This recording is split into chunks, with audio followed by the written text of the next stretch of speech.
Hello everyone and welcome back. हम पढ़ रहे थे मैक्रो इकोनॉमिक्स का यूनिट नंबर 3 और यूनिट नंबर 3 में हम ऑलरेडी बहुत सारा टॉपिक पढ़ चुके हैं। Aggregate demand, aggregate supply, consumption function, saving function और इन्वेस्टमेंट फंक्शन और ऐसे बहुत सारे टॉपिक्स हम ऑलरेडी पढ़ चुके हैं। आज हम वो टॉपिक पढ़ने जा रहे हैं जहां से एग्जाम में डायरेक्टली क्वेश्चन आता है इक्विलिब्रियम के बारे में, जिसको समझने के लिए हम अभी तक इतना सारा टॉपिक पढ़े। आज फाइनली हम वो टॉपिक को पढ़ेंगे। उस टॉपिक का नाम है इक्विलिब्रियम। चैप्टर का नाम था नेशनल इनकम इक्विलिब्रियम, और ये जो इक्विलिब्रियम है वो आज के क्लास में हम पढ़ेंगे। तो अभी तक हम जो भी पढ़ रहे थे वो हम इसलिए पढ़ रहे थे ताकि आज का क्लास हमें अच्छे से समझ में आए। हाँ, वहां से भी डायरेक्टली क्वेश्चन आता है एग्जाम में, ऐसा नहीं है कि वहां से क्वेश्चन नहीं आता। 100% क्वेश्चन आएगा ही आएगा। लेकिन ये जो टॉपिक है आज का, ये बहुत ज्यादा इंपॉर्टेंट है तुम्हारे एग्जाम्स के लिए। बीकॉम सेमेस्टर 2 में जो मैक्रो एंड इंडियन इकोनॉमी का सब्जेक्ट है ओडिशा के सिलेबस के अकॉर्डिंग, उसमें उसके लिए बहुत ही इंपॉर्टेंट टॉपिक है। बाकी इंस्टीट्यूट के बच्चे जो ओडिशा से बाहर हैं उनके लिए बता दूं कि सिलेबस हर जगह 99% सेम ही है, तो बिल्कुल भी चिंता करने की जरूरत नहीं है। सारे क्लासेस को सीरियली करते जाओ, सब कुछ हो जाएगा। ठीक है, शुरू करने से पहले मोबाइल एप्लीकेशन का डाउनलोड लिंक डिस्क्रिप्शन बॉक्स में है, जरूर से डाउनलोड कर लेना। और साथ में एक व्हाट्सएप नंबर दिया गया है जिसका यूज तुम्हें पता है कि तुम्हें अपने कॉलेज का नाम उस व्हाट्सएप ग्रुप में भेजना है, उस व्हाट्सएप नंबर में भेजना है।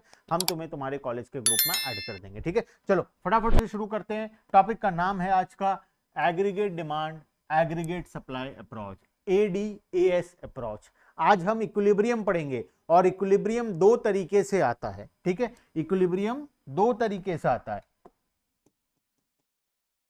इक्विलिब्रियम ADAS अप्रोच से आता है, AD versus AS, aggregate demand aggregate supply approach से आता है, और दूसरा सेविंग एंड इन्वेस्टमेंट अप्रोच से आता है। तो आज के क्लास में हम ADAS के बारे में पढ़ेंगे और नेक्स्ट क्लास में हम लोग सेविंग और इन्वेस्टमेंट अप्रोच के बारे में पढ़ेंगे। दोनों ही अप्रोच बहुत इंपॉर्टेंट है, दोनों तरीके से हम इक्विलिब्रियम को फाइंड आउट कर सकते हैं। आज के क्लास का टॉपिक होगा हमारा ADAS approach, aggregate demand and aggregate supply approach. ठीक है, चलो आ जाते हैं फटाफट से। Aggregate demand aggregate supply approach, जिसका छोटा नाम है शॉर्ट फॉर्म में जिसको हम बोलते हैं ADAS अप्रोच। ADAS अप्रोच का मतलब sir aggregate demand and aggregate supply approach. ठीक है, अब यहां पर क्या होता है, हम क्या करेंगे, एग्रीगेट डिमांड को एग्रीगेट सप्लाई के साथ इक्वल करेंगे, और जिस पॉइंट पर दोनों इक्वल हो गए वो पॉइंट हमारा होगा इक्विलिब्रियम का पॉइंट। सर एग्रीगेट डिमांड और एग्रीगेट सप्लाई पढ़ा हुआ तो है लेकिन याद नहीं आ रहा है। एग्रीगेट डिमांड याद करो बच्चों, फॉर्मूला था C+I। एग्रीगेट डिमांड क्या होता था, कंजम्पशन प्लस इन्वेस्टमेंट, और एग्रीगेट सप्लाई क्या होता था, कंजम्पशन प्लस सेविंग्स। तो C+I इक्वल्स टू C+S हम आज करने वाले हैं। कैसे करेंगे, चलो आओ शुरू करते हैं। अकॉर्डिंग टू काइनेशियन थ्योरी, ये काइनेशियन कौन है सर, बार बार आते रहता है हमारी क्लास में काइनेशियन। अरे ये एक बहुत बड़ा इकोनॉमिक्स है। ठीक है, कीन्स थ्योरी को डेवलप किया था इसने, और ये बहुत जाना माना इकोनॉमिस्ट है जो कि बहुत सारा कॉन्सेप्ट इकोनॉमिक्स का डेवलप किया है। तो बेसिकली काइनेशियन एक ऑथर ही है जो बहुत सारे इकोनॉमिक्स का कॉन्सेप्ट लिखा है, जिसके वजह से तुम्हें इकोनॉमिक्स का इतना सारा कुछ पढ़ना पड़ता है। उसके पीछे का रीजन ये काइनेशियन ही है। ठीक है, अब ये काइनेशियन क्या करता है, the equilibrium level of income in an economy is determined when aggregate demand represented by C+I। किसका फॉर्मूला, ये एग्रीगेट डिमांड का। Curve is equal to total output that is aggregate supply, और एग्रीगेट सप्लाई का formula क्या होता है, C+S। ठीक है, जहां पर दोनों इक्वल हो जाएंगे उस पॉइंट पर हमारा इक्विलिब्रियम आ जाएगा। Aggregate demand comprises of two components, हमें ऑलरेडी पता है एग्रीगेट डिमांड के अंदर दो कंपोनेंट आता है। कंपोनेंट नंबर 1 है हमारा कंजम्पशन एक्सपेंडिचर, जिसको हम C के नाम से जानते हैं, और दूसरा है इन्वेस्टमेंट एक्सपेंडिचर, जिसको हम I के नाम से, ये 1 हो गया है, इसको I कर लेना, I के नाम से जानते हैं। ठीक है, I का मतलब हो गया इन्वेस्टमेंट, C का मतलब हो गया कंजम्पशन। कंजम्पशन प्लस इन्वेस्टमेंट दोनों को जब टोटल कर देते हैं तो हमें मिल जाता है एग्रीगेट डिमांड। एग्रीगेट डिमांड का दो कंपोनेंट C और I। अब C क्या होता है ऑलरेडी पता है, लेकिन एक बार फिर से देख ही लेते हैं। It varies directly with level of income, consumption rises with increase in income. Investment को हम मानकर चले थे कि वो क्या रहेगा, ऑटोनोमस रहेगा।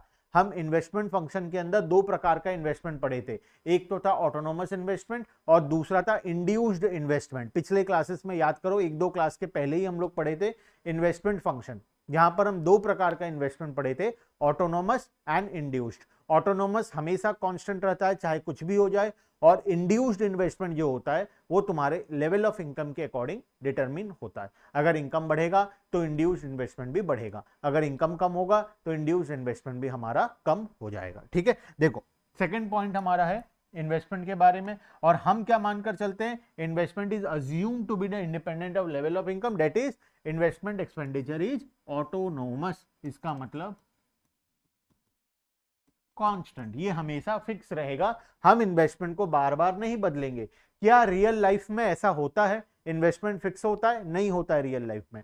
बस कॉन्सेप्ट को समझने के लिए हम मानकर चलते हैं कि इन्वेस्टमेंट क्या है, हमारे लिए फिक्स है, इसका मतलब कांस्टेंट है। ठीक है, aggregate demand curve represented by C+I curve in the income determination analysis. ठीक है, चलो अब इस कॉन्सेप्ट में आगे चलते हैं और एग्रीगेट डिमांड एग्रीगेट सप्लाई के बारे में कुछ और इंपॉर्टेंट टॉपिक्स को डिस्कस करते हैं।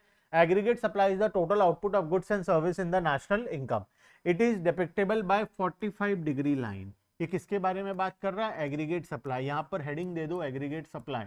एग्रीगेट सप्लाई के अंदर भी दो कंपोनेंट्स होते हैं, पहला कंपोनेंट कंजम्पशन होता है और दूसरा कंपोनेंट सेविंग्स होता है। सेविंग्स एक इंपॉर्टेंट कंपोनेंट होता है हमारे इसका। ठीक है, since the income received is either consumed और saved, the aggregate supply curve is represented by C+S curve. The determination of equilibrium level of income can be better understood with the help of the following schedule and diagram. Table में अगर तुम देखोगे तो table में हम aggregate demand और aggregate supply के बारे में पूरा कंप्लीट डिटेल यहां पर समझेंगे आज।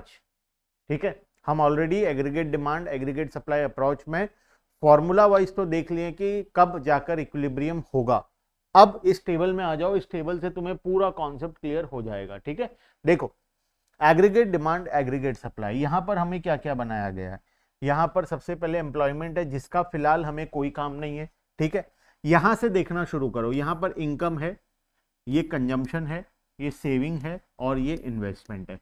तुम्हें चार चीज निकाल कर दिया हुआ है। सबसे पहले बात करते हैं इन्वेस्टमेंट का। हर बार तुम देख सकते हो इन्वेस्टमेंट क्या है, कांस्टेंट है। हम मानकर चलते हैं हमारा इन्वेस्टमेंट जो होगा वो क्या होगा, ऑटोनोमस होगा। ऑटोनोमस का मतलब वो हमेशा कांस्टेंट रहेगा। ठीक है, तो इन्वेस्टमेंट हमेशा हमारा कांस्टेंट रहने वाला है। ठीक है, इसके बाद अगर हम बात करें तो इनकम, इनकम का दो हिस्सा होता है, या तो कंजम्पशन होता है या तो सेविंग होता है। ठीक है, मतलब कंजम्पशन प्लस सेविंग्स मिला लें तो हमारा इनकम आता है। तो अगर मेरा जीरो इनकम है तो जीरो इनकम में मैं कुछ ना कुछ तो कंज्यूम करूंगा जिंदा रहने के लिए, जिसको हम ऑटोनोमस कंजम्पशन बोलते हैं, C बार। ठीक है, तो ये हमारा ऑटोनोमस कंजम्पशन हो गया 40 का। अगर मेरा इनकम जीरो है और कंजम्पशन हो रहा है 40 का, तो मेरा सेविंग्स कितना होगा, -40। सिंपल सा बात है। ठीक है,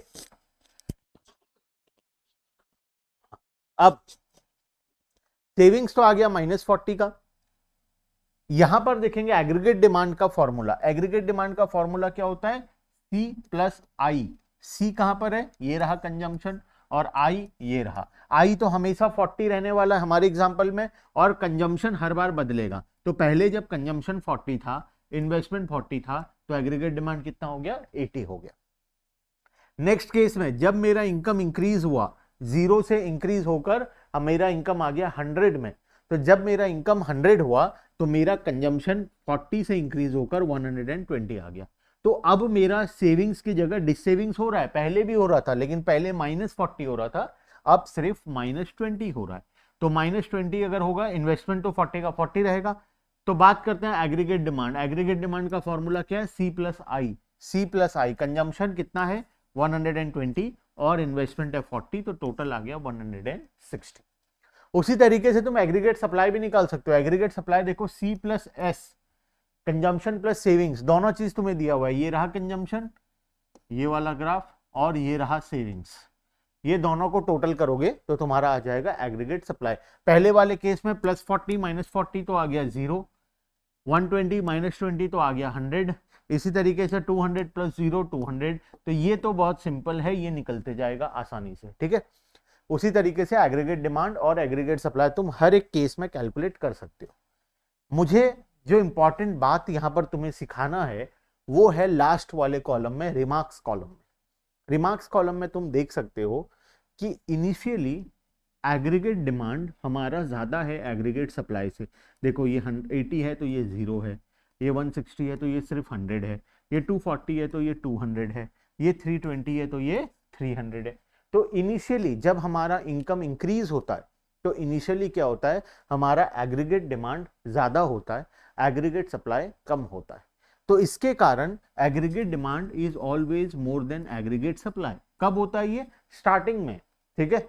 अब जैसे जैसे इनकम बढ़ते जाएगा वैसे वैसे हम धीरे धीरे करके कहां पहुंचेंगे, हम धीरे धीरे करके हमारे इक्विलिब्रियम पॉइंट तक पहुंचेंगे। इक्विलिब्रियम का मतलब जहां पर aggregate demand equals to aggregate supply होगा।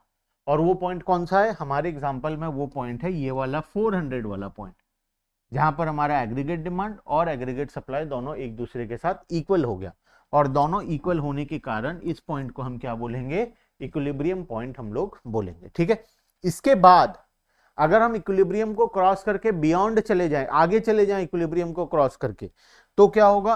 एग्रीगेट डिमांड कम होगा, एग्रीगेट सप्लाई ज्यादा हो जाएगा। देखो एग्रीगेट डिमांड 480, सप्लाई अब ज्यादा हो गया 500, ये 560 तो ये 600। तो इनिशियली एग्रीगेट डिमांड कम होता है, इनिशियली एग्रीगेट डिमांड ज्यादा होता है, एग्रीगेट सप्लाई कम होता है। इक्विलिब्रियम वाले पॉइंट पर दोनों इक्वल होते हैं और इक्विलिब्रियम के बाद एग्रीगेट डिमांड कम होता है, एग्रीगेट सप्लाई हमारा ज्यादा होता है। तो ये 3 स्टेजेस होते हैं, स्टेज नंबर 1, स्टेज नंबर 2 और स्टेज नंबर 3। स्टेज नंबर 1 में क्या होगा?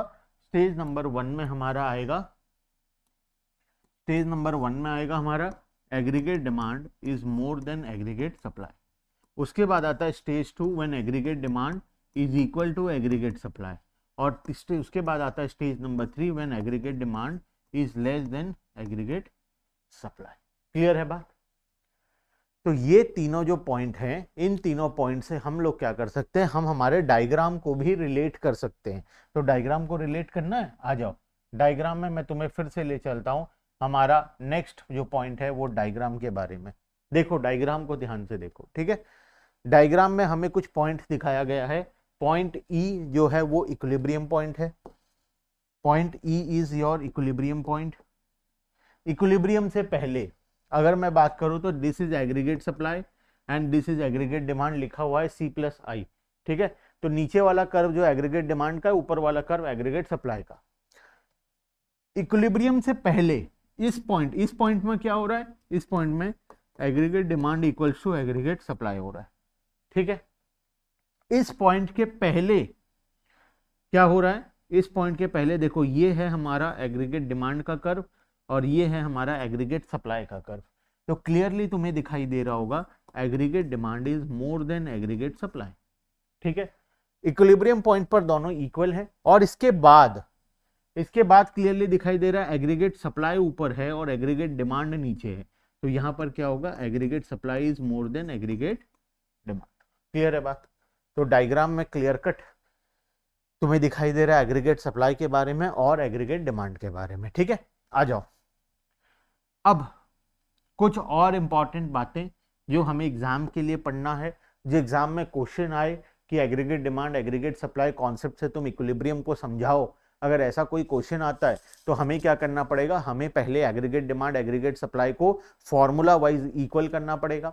उसके बाद हम पूरा टेबल बनाएंगे और उसके बाद हम तीसरे में ये डायग्राम को बनाएंगे और डायग्राम बनाने के बाद हम क्या करेंगे? कुछ इंपॉर्टेंट पॉइंट्स को लिखेंगे और वो इंपॉर्टेंट पॉइंट्स मैं अभी तुम्हें बताने जा रहा हूं, ठीक है। देखो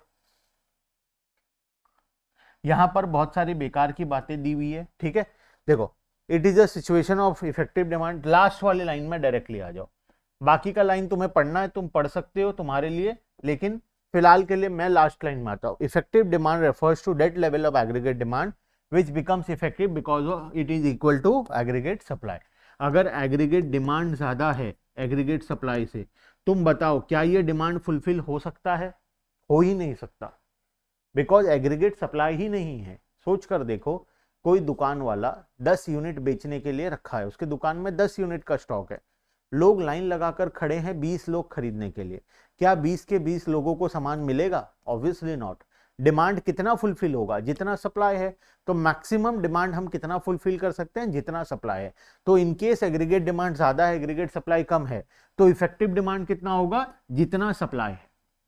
और इनकेस एग्रीगेट सप्लाई ज्यादा है एग्रीगेट डिमांड से, तो इफेक्टिव डिमांड कितना होगा? जितना डिमांड है, क्योंकि अनसोल्ड स्टॉक दुकान में रह जाएगा। सोच कर देखो, दुकान वाला 20 यूनिट लेकर आया बेचने को, अब खरीदने वाले सिर्फ 5 हैं, तो डिमांड कितने का फुलफिल हुआ? 5 ही लोगों का। 15 यूनिट जो है वो अनसोल्ड रह जाएगा दुकान वाले के पास। तो जो दोनों में से कम है, बोलने का मतलब यही है, एग्रीगेट डिमांड और एग्रीगेट सप्लाई में जो कम है वो बनेगा हमारा इफेक्टिव डिमांड। ठीक है, 1 मार्क के क्वेश्चन में बहुत बार आता है, what do you mean by effective demand. अक्सर बच्चे क्या करते हैं, जो तो लिख कर आते हैं, इफेक्टिव डिमांड का मतलब वो होता है जो डिमांड इफेक्टिव है। ये क्या कोई डेफिनेशन हुआ? हाँ, नहीं, डेफिनेशन ये रहा, effective demand refers to that level of aggregate demand which becomes effective because it is equal to aggregate supply। वो एग्रीगेट सप्लाई के साथ इक्वल है, इस वजह से उसका डिमांड इफेक्टिव है, वो फुलफिल होने के लायक है। ठीक है, चलो अब इसके बाद 2 सिचुएशन तुम्हें दिया जाएगा। पहला सिचुएशन, जब एग्रीगेट डिमांड ज्यादा होता है एग्रीगेट सप्लाई से। हाँ सर, हम क्या करें इसमें? देखो, जब एग्रीगेट डिमांड इक्वल होता है एग्रीगेट सप्लाई के साथ, तब तो कोई दिक्कत नहीं है, तब तो इकोनॉमी इक्विलिब्रियम में चलेगा, कोई दिक्कत नहीं होगा, कोई प्रॉब्लम नहीं है, बढ़िया से सब कुछ चल रहा है। लेकिन अगर ये ना हो तो क्या होगा? अगर ये ना हो तो पहला केस आ सकता है कि aggregate demand is more than aggregate supply, और इसके बाद हम एक केस पढ़ेंगे, aggregate supply is more than aggregate demand. तो ये 2 सिचुएशन अराइज हो सकता है। बात करते हैं अगर डिमांड ज्यादा है। तुम ये सब बुक का लैंग्वेज छोड़ो, मुझे कॉमन सेंस से बताओ, अगर एग्रीगेट डिमांड ज्यादा है एग्रीगेट सप्लाई से तो क्या होगा? कोई भी दुकान वाले का डिमांड ज्यादा है, सप्लाई कम है, तो वो क्या करेगा? सर क्या करेगा का मतलब, मान लो तुम आइसक्रीम का ठेला लगाते हो, ठीक है, एग्जांपल दे रहा हूं, तुम आज आइसक्रीम लेकर आए बेचने को, घर से निकले, शाम 5 बजे ठेला लगाते हो, रात को 8 बजे तुम्हें सामान खत्म करके घर जाना होता है, 3 घंटे के लिए तुम ठेला लगाते हो। आज जब तुम ठेला लगाने आए तो तुम लेकर आए थे 100 पीस बेचने के लिए। लोग, तुम सोचे थे शाम को 5 बजे से 8 बजे के बीच में 3 घंटे में मैं 100 पीस बेचूंगा। ठेला लगाते ही बहुत सारे कस्टमर आ गए, तुम बहुत फेमस हो चुके हो, बीकॉम आइसक्रीम वाला, आइसक्रीम वल्ला, बीकॉम आइसक्रीम वल्ला। ठीक है, तो तुम जो आइसक्रीम बेचने आए हो, 5 से 8 आइसक्रीम बेचना चाहते हो 3 घंटे के लिए, 100 पीस आइसक्रीम लेकर आए हो। तुम्हारे दुकान खोलते ही बहुत सारे कस्टमर आ गए, बहुत सारे कस्टमर, और 5:10 में तुम्हारा सारा आइसक्रीम बिक गया और तुम्हारा ठेला खाली हो गया और तुम्हें घर जाना पड़ा, बिकॉज डिमांड ज्यादा था, सप्लाई कम था। उसके बावजूद 5-10 के बाद भी बहुत सारे कस्टमर ऐसे थे जो बेचारे निराश होकर घर चले गए, बिकॉज उनको आइसक्रीम नहीं मिल पाया। बहुत उम्मीद से आए थे कि आज हम बीकॉम आइसक्रीम वल्ला का आइसक्रीम खा कर रहेंगे, बेचारों के उम्मीदों में पानी फिर गया और वो लोग घर चले गए। अगले दिन तुम क्या करोगे? अगले दिन तुम क्या किए, 100 की जगह 400 आइसक्रीम लेकर आए, ताकि ज्यादा से ज्यादा लोगों को तुम आइसक्रीम खिला पाओ, ज्यादा से ज्यादा प्रॉफिट कमा पाओ। तो अगले दिन तुम क्या किए, एग्रीगेट सप्लाई को इंक्रीज कर दिए। डे 1 में क्या था, डे 1 में डिमांड ज्यादा था, सप्लाई कम था। 500 लोग लाइन लगाकर खड़े थे खरीदने के, मान लो 300 लोग खड़े थे लाइन लगाकर खरीदने को, तुम लेकर आए थे 100 पीस। तो अगले दिन तुम क्या किए, अगले दिन तुम इस सप्लाई को क्या कर दिए, इंक्रीज कर दिए। तो जब भी इकोनॉमी में एग्रीगेट डिमांड ज्यादा होता है, सप्लाई कम होता है, तो अगली बार प्रोड्यूसर क्या करेगा, इस बार तो हो गया जो होना था, अगली बार प्रोड्यूसर क्या करेगा, अपने सप्लाई को इंक्रीज कर देगा। जिससे कि ये प्रॉब्लम सॉल्व हो जाएगा। जिससे डिमांड को तो वो नहीं बदल सकता फिलहाल, वो क्या करेगा, सप्लाई को इंक्रीज कर देगा, जिसके कारण again aggregate demand equals to aggregate supply economy के अंदर में हो जाएगा। बात समझ में आएगा? तो सिचुएशन 1, जब एग्रीगेट डिमांड ज्यादा होता है एग्रीगेट सप्लाई से, तो जो सप्लायर्स होते हैं वो सभी मिलकर अगली बार ज्यादा प्रोडक्शन करते हैं, जिससे कि ये प्रॉब्लम सॉल्व हो जाता है। ठीक है।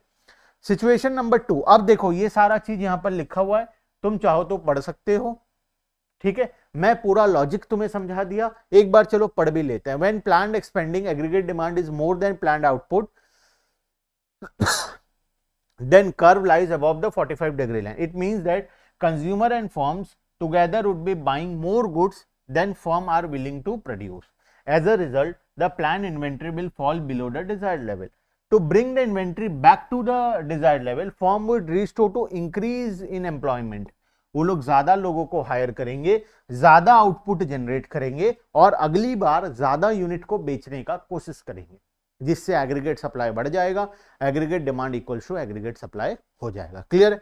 चलो इसके बाद सिचुएशन नंबर 2 में आ जाते हैं कि अगर एग्रीगेट डिमांड कम है एग्रीगेट सप्लाई से, वही सिचुएशन को कंटिन्यू करते हैं। तुम आइसक्रीम का ठेला लगाने आए, बीकॉम आइसक्रीम वल्ला, बीकॉम आइसक्रीम वल्ला। ठीक है, अब तुम जब बीकॉम आइसक्रीम वल्ला बनाकर लेकर आए, तुम 100 यूनिट लेकर आए थे, सोचे से 5 से 8 के बीच में बेचूंगा और घर चला जाऊंगा 8 बजे। लेकिन अब की बार तुम्हारी उम्मीदों में पानी फिर गया, सिर्फ 20 कस्टमर आए, 100 यूनिट लेकर आए थे, बिका कितना? 20, मतलब aggregate demand is less than aggregate supply. इस केस में डिमांड 20 यूनिट का है, लेकिन सप्लाई कितने यूनिट का है? 100 यूनिट का है। तो नेक्स्ट डे तुम क्या करोगे? सर नेक्स्ट डे मैं क्या करूंगा, 100 यूनिट लेकर ही नहीं आऊंगा। नेक्स्ट डे मैं कितना लेकर आऊंगा? सिर्फ 30 यूनिट लेकर आऊंगा, क्योंकि 20 का डिमांड पिछले दिन हुआ था, थोड़ा सा एक्स्ट्रा रखा रहूंगा ताकि बाई चांस से डिमांड आ जाएगा तो बेच पाऊं। अगले दिन तुम सिर्फ 30 यूनिट लेकर आए, तो तुम क्या किए, अब की बार एग्रीगेट डिमांड जब कम था एग्रीगेट सप्लाई से, तुम क्या किए, एग्रीगेट सप्लाई को कम कर दी। तुम एग्रीगेट डिमांड को तो नहीं बदल सकते, तुम क्या किए, एग्रीगेट सप्लाई को कम कर दिए, जिससे अगेन इकोनॉमी में क्या हो गया, aggregate demand equals to aggregate supply हो गया। मेरे हिसाब से कॉन्सेप्ट लॉजिक क्लियर है। ठीक है, अगर दोनों इक्वल है तब तो कोई दिक्कत नहीं है, सब मजे में चल रहा है। एग्रीगेट डिमांड ज्यादा है सप्लाई कम है, तो तुम क्या करोगे, अगली बार सप्लाई बढ़ा दोगे। अगर एग्रीगेट डिमांड ज्यादा कम है और सप्लाई ज्यादा है, तो अगली बार तुम क्या करोगे, सप्लाई को कम कर दोगे। बस बात खत्म। यही होता है इकोनॉमी में, और इसी तरीके से हम इक्विलिब्रियम को अचीव करते हैं। ठीक है, चलो तो ये हो गया हमारा concept aggregate demand aggregate supply approach, जिससे हम इक्विलिब्रियम को सीखे। एग्जाम के लिए बहुत इंपॉर्टेंट है, एग्जाम में बहुत बार क्वेश्चन आते हैं। ठीक है, चलो इसको पढ़ लेना और बाकी का टॉपिक हम नेक्स्ट क्लास में कंटिन्यू करेंगे। ठीक है, bye bye everyone and thank you.